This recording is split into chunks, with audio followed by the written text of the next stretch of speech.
Good morning to everybody and welcome to today's Lunch and Learn. Just to introduce myself, I'm Linda Jacquiard, Director of Finders, a boutique recruitment and HR consultancy. We've been present on the market for the last 35 years, and we cover not only the whole of Switzerland, but also Europe. For those of you who are not familiar with these events, Finders hosts 2 to 3 per year. We aim to find subjects which are topical for our clients or the HR population in general, and to make the 45-minute webinar as interactive as possible and a real opportunity for us all to learn something. Today's subject, I believe, is very topical, regrettably. Burnout is most definitely on the increase, and a big problem is that it has a habit of creeping up on you without you being aware. Today, we'll be exploring how to identify when burnout might be brewing and how to prevent it. I'm happy to introduce Maria and Bernadett, the founders of Holinstinct. They have developed several interesting programs to address burnout prevention and resilience building, and they will be sharing with us today their insights. I'd like to ask you to put any questions you may have during the webinar into the Q&A chat box, and then we'll go through them at the end of the presentation. This webinar is being recorded, and all the people who've registered will receive a copy of the recording. So, with no further ado, I'll pass the microphone over to Maria and Bernadett. Good morning, everyone. Thank you very much, Linda, for these kind words, introducing also Holinstinct with some words. And my name is Bernadett Tresó. I would like to share now the presentation, and we will introduce ourselves with some more sentences during the presentation.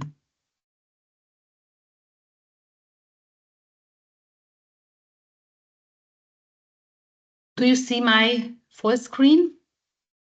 Yep. Yes. Super. Thank you very much. So welcome everyone from Holinstinct side as well here in the presentation. My name is Bernadett Tresó.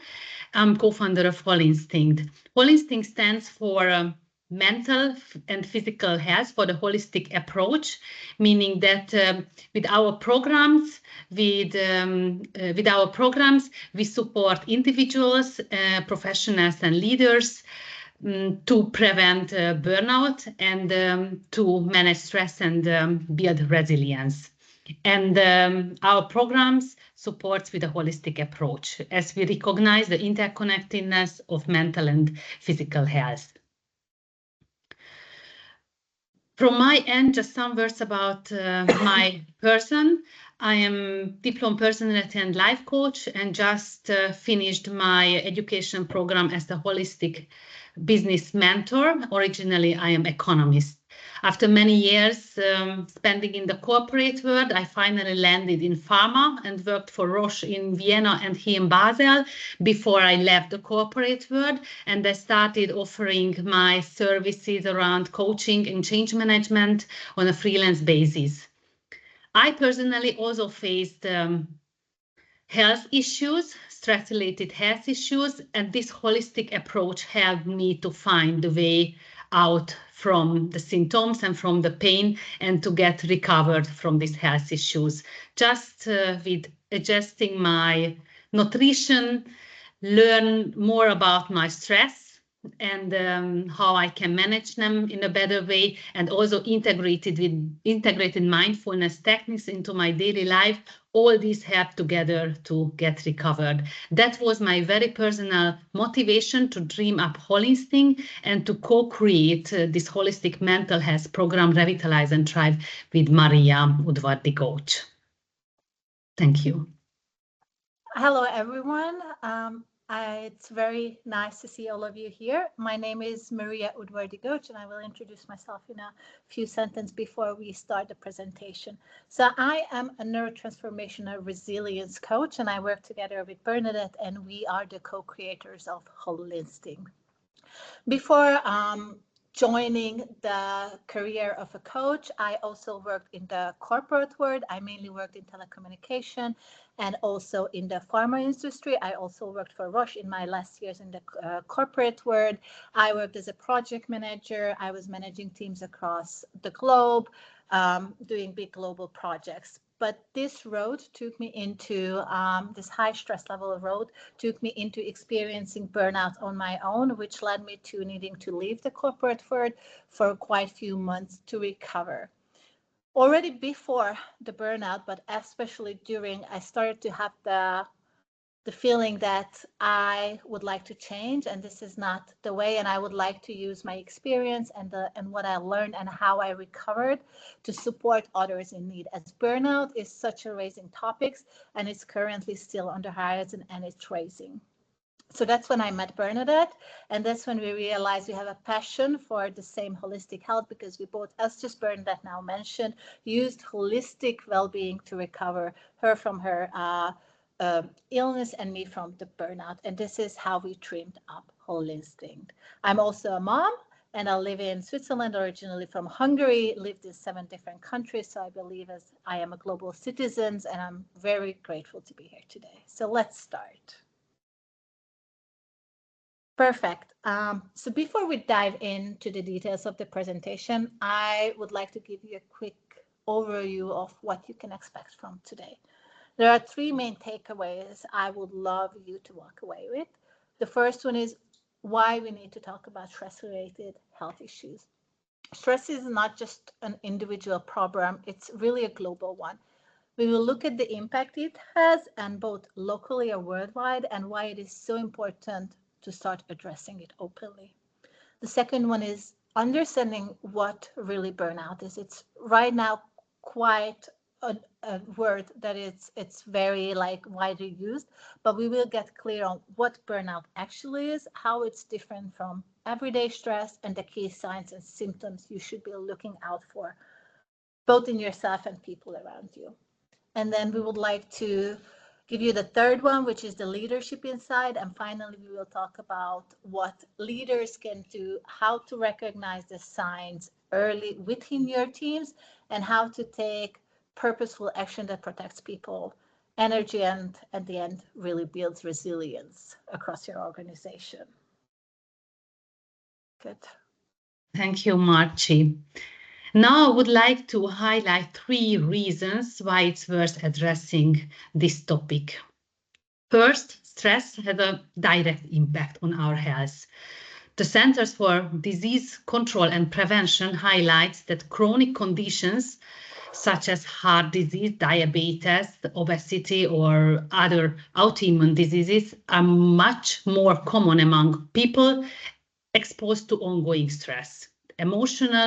Should it be emotional or mental stress? So stress isn't just about feeling overwhelmed, it can literally shape our long-term health. The second reason is that stress and mental health challenges also affect business. According to the World Health Organization, depression and anxiety cost the global economy about 12 million lost workdays every year. That translates into around $1 trillion in lost productivity annually. That's a remarkable number, and it shows how personal well-being is directly linked to professional and economic outcomes. And I would like to highlight a third reason why we talk about this topic today is the way we work plays how we work plays a critical role. Also, the World Health Organization emphasizes that healthy working conditions where people feel supported and workloads are manageable positively impact mental health. On the other hand, poor conditions, excessive workloads, and the lack of support are proven to increase stress and burnout. So basically, addressing stress isn't a nice to have topic, it's essential for individual health and also for organization performance and for society as a whole. And now let's dive a bit deeper into the numbers, why it makes sense, not just from the moral side, but also from the business side, to talk about stress and burnout. In most cases, when we talk about about stress and work and burnout, we think it's something personally, but it's also important to see the bigger picture, how it impacts business and the entire economics. So more and more employees are feeling overwhelmed. In Switzerland, it's now about 30%. We can take different statistics, but we will come to the same number. So every third people reports emotional exhaustion, and globally it's more than 40%. This stress often leads to sick leave, lower productivity, and even more people experience that they are present but are not able to perform at their best because they are tired emotionally and mentally. The cost of this ends up quickly. In Switzerland, stress-related illnesses cost about 6.5, 7.7 billion Swiss francs every day. So globally, the number is much more remarkable as well. It's up to 8.9 trillion US dollar. And retention and talent loss is the second topic we need to mention here. When pressure stays high for too long, talented employees often choose to leave. It's not just a human cost, it's also a financial one for the companies. If a company has, if we take an average salary around 100,000 Swiss francs, and we take 20% turnover rate, then it can easily mean more than 2 million Swiss francs a year in replacement cost, as a replacement cost. Also, we have to mention engagement and performance decline when stress takes hold. So stress doesn't only show up in sick leave. Even when employees stay at work, they might struggle to focus and perform. On average, businesses lose around 200 Swiss francs per employees every month. So when we take it, when we look at the annual cost, it's more than 2,000 Swiss francs a year per employee. So what's the takeaway from this slide is basically that stress and burnout are not only personal struggles, they are business challenges too. The good news is that with the right strategies, companies can reduce these costs by creating a healthier and more productive workplace. Thank you. Great, thank you, Bernadette. So let's go into and learn a little bit more about what actually burnout is. So let's start with the basics. Burnout isn't just being tired after a busy week. According to the World Health Organization, it's a syndrome that comes from chronic workplace stress that hasn't been successfully managed. It shows us as exhaustion, feeling distant or cynical towards your job, towards other people, and the sense that no matter how hard you work, your effectiveness keeps dropping. And I know many of us have either experienced this personally or have seen it in other colleagues. But here's something I found very important to share. From the perspective of your brain and your nervous system, stress is stress. Your brain doesn't separate it into categories like this is work stress and this is home stress, whether it's pressure from deadline, conflicts at home, or maybe lack of sleep or even financial worries, your system experiences it all the same way. And when too many stressors pile up together, that's when the stress bucket or your stress bucket overflows, and that's when burnout starts. We can notice it first in emotional exhaustion, that constant heaviness where even a small task can feel very, very overwhelming. You might catch yourself thinking, I just can't do this anymore, or motivation disappears, your negativity increases, and really the joy in work or personal life starts to change and it starts to fade away. And these aren't just mood swings, they are signs that really your system starts to run on empty. And then there are the behavior changes we need to talk about. Maybe you start at work missing deadlines, or you start procrastinating, avoiding responsibilities you used to handle easily. or social interactions that you enjoyed before, they can start feeling drained. So you pull back from friends or colleagues. And even when you do show up or you do go, mistakes happen more often, decisions making feels harder, and you don't feel like yourself anymore. And then there's the third part, when it shows up in your body as a physical symptoms. Because burnout isn't just the mind, it really lives in the whole body.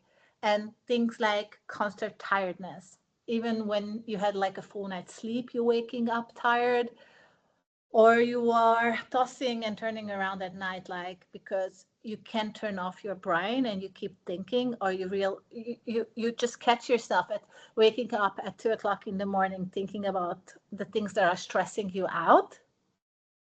It comes with headaches, muscle tension, or even it shows up in as stomach issues that you were not experiencing before. And because your immune system gets weaker under stress, you start catching cold or flu more often. So the key is that none of these are random. They are really your body's early warning system that something deeper is going on. And burnout doesn't usually happen overnight. It really builds up slowly. And these signs are signals that the stress is really filling up. Thank you, Bernadette. We can go to the next slide. And I want to, because you can ask now, okay, but how do I know if I'm just stressful, what is actually burnout? What is the difference between going through a stressful period or actually going into burnout? So stress in its normal form is usually short term. It comes when you are under pressure, like at work with a tight deadline, an upcoming exam, or you have an important presentation, and it feels very uncomfortable. But once this situation is over, like once you reach your deadline or once you're over the presentation, you feel more relaxed, like your body has a chance to recover, and you feel instantly better once you are done with the event, and you bounce back and your energy returns. But burnout, on the other hand, is what happens when that stress never really stops. Like even though you reach your deadline, your milestone, you're not feeling better. It's chronic, long term, and it becomes a constant state instead of like just really a temporary one.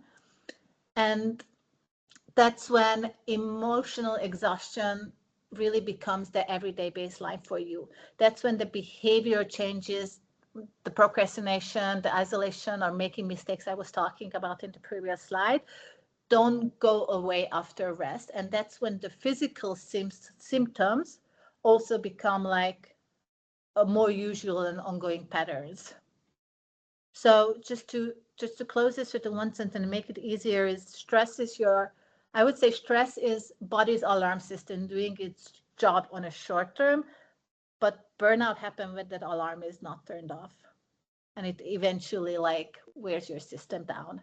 And that's why we strongly believe at Holinstinct also, why is it so important to talk about this, to raise awareness and really catch the early warning signs to really prevent going into a serious burnout.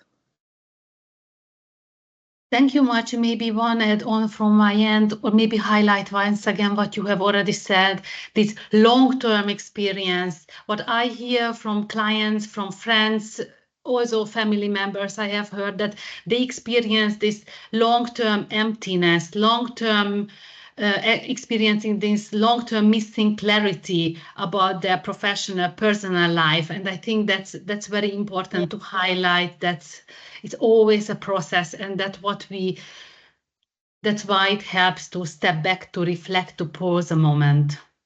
Exactly. Thank you, Marci. Thank you, Bernie. Because it can happen to every one of us that we feel a struggle, we don't have the clarity, we feel a kind of frustration. That's okay. But when we experience it too long term, then we have to recognize that and step in. Thank you. Thanks. And I would like to a little bit tell you about to how to like prevent burnout and how you can build resilience. Because the good news is burnout isn't the end of the story. and it can be prevented. And yes, resilience can be built, but it doesn't happen quick. It doesn't happen with quick fixes like just taking a vacation or going to a spa day or treating yourself on the weekend. That feels good until a certain point, but when you are on a way to burnout or you're burning out, that is not going to be a long-term solution. And that's why we need holistic approach. And that's why we also believe so much in the holistic view, and also what helped me to come through burnout in my case as well. So holistic means looking at the whole picture, your mind, your body, and your emotions, because if you only treat one part of it, the pressure will eventually resurface somewhere else. So for example, you can't only push yourself to work out if you're not sleeping at night and not recovering, or you can't just like start eating healthier food if your mind is really like full with anxiety in the evening and you are not able to shut off the work thoughts and stressing about work in the evenings. And or meditation is amazing, but you can't only meditate for, I don't know, 10 minutes a day while you are working 12 hours a day and stressing out without any break during the day. So when we talk about the mind, that means giving your nervous system small pauses throughout the day. Something as simple as 3 minutes of mindful breathing between meeting or between during the day can really bring your stress level down and reset your focus also. Or when we talk about the body, it's about fueling yourself with the real energy instead of running on coffee or having like 5, 6, 7, 8 coffees a day.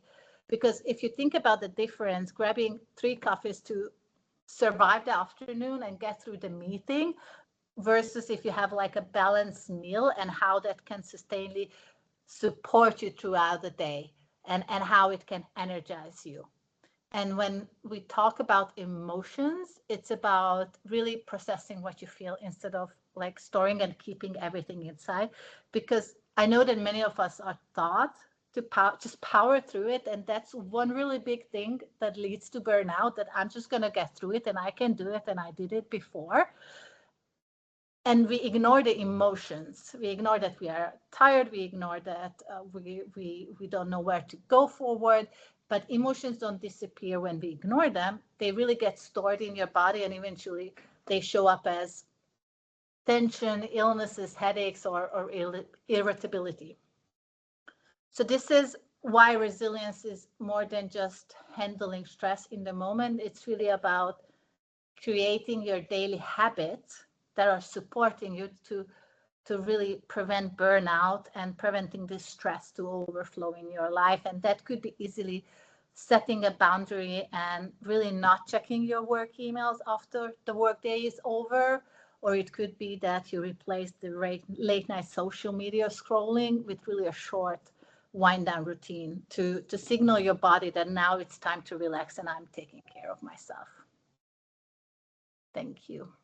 Thank you, Marci. Maybe one word to the holistic approach. We emphasize how important it is to care about our nutrition, about body movement, and about our thoughts.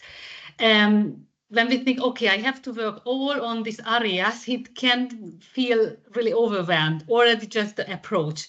So maybe that's why the message is first, just to get familiar with this approach, with this mindset, to think on ourselves that we are whole. And then the adjustment can be done just step by step, a little bit to adjust eating habits, start with small movements that Marci mentioned, and then to get aware of our thoughts. Are they supporting us? Are they limiting ourselves? So maybe that can just be the first step. Not to adjust everything at the same time. Till now, we wanted to give you some insights about that and support you, how you can recognize the signs within yourself to prevent yourself from burnout. And now let's take it just from a different perspective and see what the role of leaders is in preventing and managing burnout. Basically, the same. You recognize the same signs at yourselves, at your co-workers.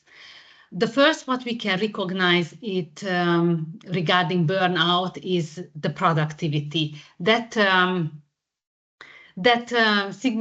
you recognize some significant signs like missing deadlines or more frequent mistakes. The emotional exhaustion is something that you can also experience if your coworker, team member is reporting from sleepless nights, constant fatigue, or maybe already emotional emptiness, if you have this trust relationship and you talk about things like that.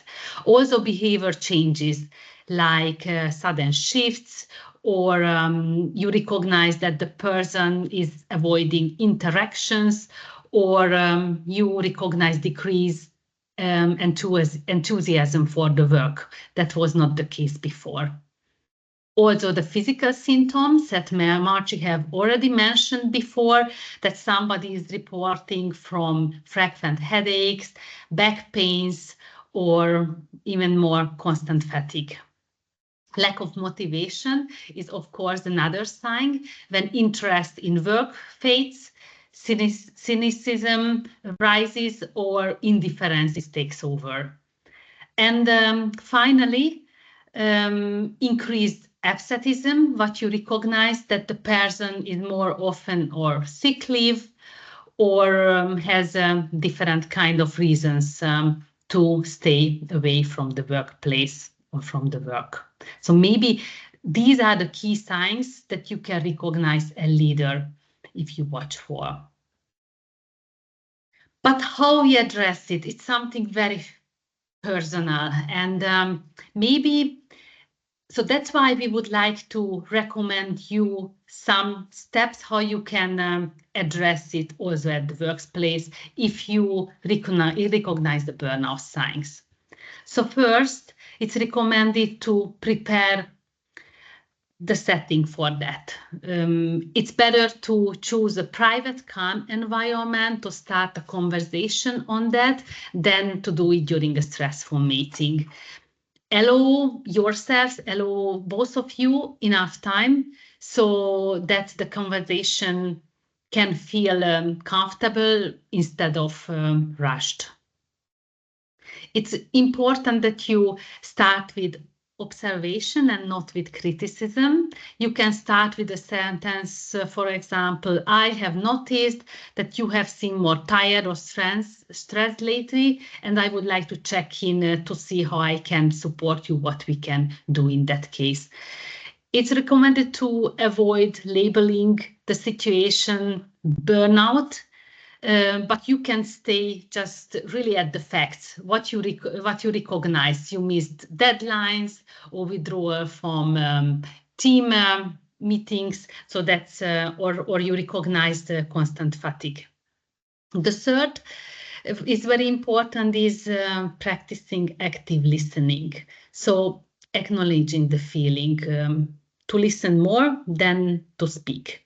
For example, what you can say is, how have things been feeling for you lately at work? Is there anything that has been particularly challenging for you recently? You can explore also the needs and the resources. So you express that you want to understand the situation and also that you would like to find ways how you can support accordingly. It's very important to understand that burnout needs expert support. So what we would like to recommend you is not to try to solve the situation directly or to find a solution for the person, but to address that it's recommended to connect with a mental health expert.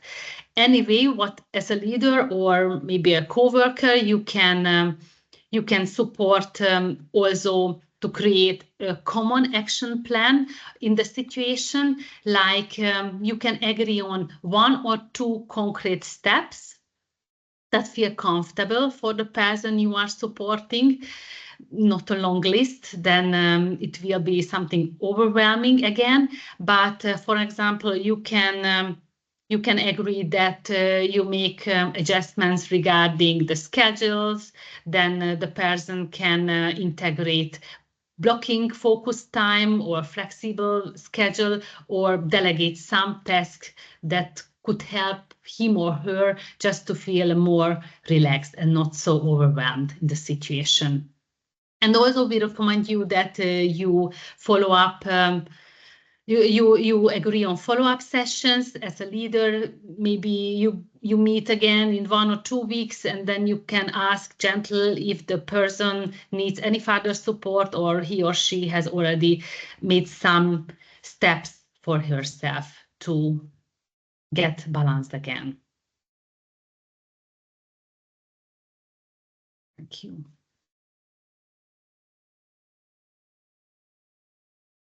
So, Marci, your turn. Thank you. So after talking about what burnout is, how it shows up, how to support it, we would like to share how we at Holinstinct support people and also organizations in preventing it and building resilience. Everything that we have been talking about, it really comes together in our Revitalize and Thrive program, which is our main package. And it's really, we designed it and created to give people the tools and support they would need to either already prevent burnout, build resilience, and also to get truly re-energized. So there are 3 ways that we provide our services. As you can see, it's the workshop, the webinar, and the online content library. So the workshop is it's really a deep dive experience where we work with the group on strengthening the resilience and stress management while enhancing vitality and productivity. This is in person. We offer this in person and online too. The in-person version is a full day version. The online version is 2 times half a day version. Then we have the webinars, which are 1-hour sessions, 6 times. And then we also cover multiple topics. These are really good for raising awareness and talking about the support for recovery, enhancing productivity, what is burnout, stress management tools. And then we have it in our online program, which is a 21-day Revitalize and Thrive journey. It's really a step-by-step program. People can follow at their own pace, but with our supports, we either provide one-to-one coaching during the online program, or we also provide group coaching for teams if they prefer do it together. So over these 21 days, these 3 weeks, participants integrate practices for body, mind, and the emotion, like mindfulness, holistic routines, habit building, stress management techniques, nutrition, and we also include different recipes in it that can be easily created. So they start actually really rewire their daily habits and build this long-lasting resilience we have been talking about. Thank you. Thank you very much. Thank you very much for joining us today and paying attention. And I hope you will walk away with some very insightful things we shared today. And you can now go and look at it and see which is the part you would like to implement or not, and not to get too overwhelmed by it. But we would like to open up the space for you now to share your question. And I think, Linda, you will look into the Q&A feed to see what kind of questions the participants had for us. Yes, indeed. Thank you so much. Really interesting, especially the difference between stress and burnout, because in my mind it was always relatively similar, but I can see now that there is quite a big difference. So here, let me have a look at the questions. Why is burnout such a big issue right now compared to a few years ago? Yes, so that's a really good question. Why is it now such a big issue? I think burnout also feels bigger now because all the stressors we face have been exploded and they blend together. There's so many new things that we're exposed to. So we not only talk about workload or office pressure, we've been through really like global crisis, like remote work blurred, COVID, once we work from home, once we work in the office. Really, I believe that for so many people, responsibilities at home also got heavier too lately. And when I look at it also from a brain perspective, and as I mentioned in the presentation, stress is stress. So you don't differentiate work stress and home stress. So the overall stress that we go through life has just so much increased that more people are finding themselves at this point of burning out because of going through all of this. And we don't necessarily have the tools to how to manage this stress, because everything happens so fast that we didn't get the support and we didn't get the tools that, okay, how to actually manage this overwhelming stress factors. Okay, and I have to say also from a recruitment point of view, it's been some years now that we've noticed that people are being made redundant and the person left in the workplace is doing more and more jobs. And Exactly. I just feel that at some point there's a limit and that poor person is just going to crash. So it's probably, as you say, a mixture of everything. Yes. So here's another question. How to bring this subject up constructively with a long-standing client who we know has quite a few cases of burnout with their employees? So just please let me, can you please repeat the question once again? What was the strategy? That was the question. Yeah, it's probably coming from somebody in my team.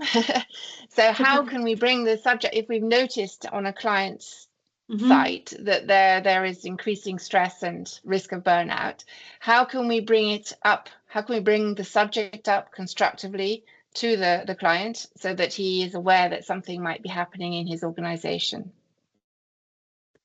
That's a very good question. Or we could start. Very good question. You can't just burst in and say, hey ho, I think you're stressing everybody in your organization.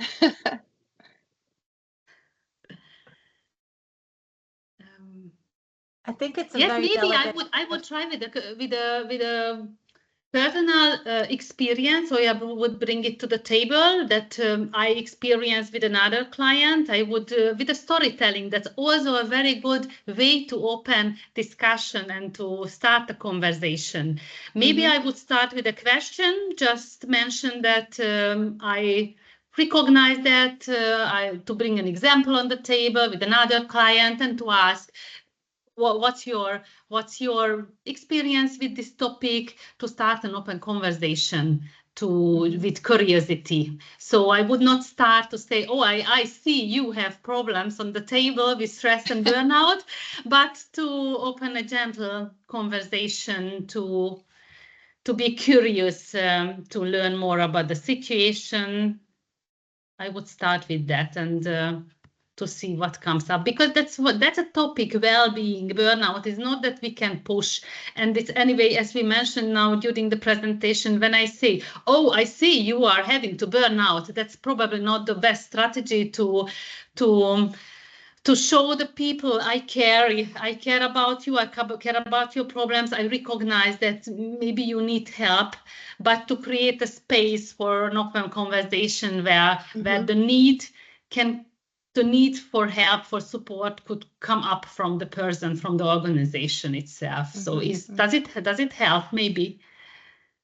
I think so. Yes, thank you. And maybe I would add something to it. I fully agree with Bernadette that there could be different ways. I mean, if you're mentioning here someone who is personally going through burnout, how to mention them. I mean, if someone is going through burnout the first time, they're gonna say, no, I'm not going through burnout. Nothing's no, I'm fine.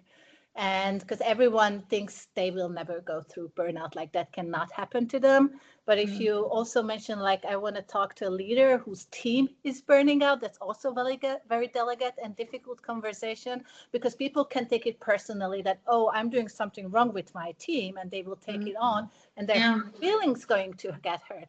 So also this storytelling is a very amazing way of doing it, and really raising awareness, bringing ideas. Let's have a webinar on this. Let's talk about this. Let's have the discussion in team meeting to introduce these topics and raising awareness, because yes, as how Bernadett said, storytelling is an amazing way of telling it, because people can relate to it and then they can look into their lives. And also when you have like these awareness raising sessions, then people start to think, oh my God, is this also happening in my team? Is this happening in with me?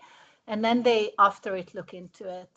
But yeah, it's not an easy situation. No. Okay, great. Do you work mostly with individuals or only with teams and organizations? We are at the early stage with Holinstinct, so mainly with individuals, and that's why we really appreciate now the chance that we can introduce the approach, how we support in that area, because there are so many other organizations and companies, they also support with their mental health programs, and that's why it helps us also to highlight what we stand for and what's a bit different, what's a little bit different with our programs, that we highlight the importance of this holistic approach. And then we really appreciate if they get the chance also from organizations to start collaborating together, because I think that's what we also need to understand, that companies need an approach, a program, not a one-time support that they offer, because that should something, this kind of mindset. I support my team and I see the advantage also for my organization long term is that to establish collaborations that support long term. Okay. Thank you. Perfect. So I think that about covers the questions that we have at the moment. I'm sure if any participants have other questions after the webinar, please feel free to address them either directly to Holinstinct, and you have the details on the screen now, or indeed to Finders. And then a last question, which I think I'll address personally. And otherwise address them to us at Finders, and we'll pass them on to you guys at Holinstinct. So a big thank you for your presentation today. Very interesting, very topical subject, and I hope that the participants either present or who will receive the recordings will benefit from the session. So again, thank you, and thank you to everyone.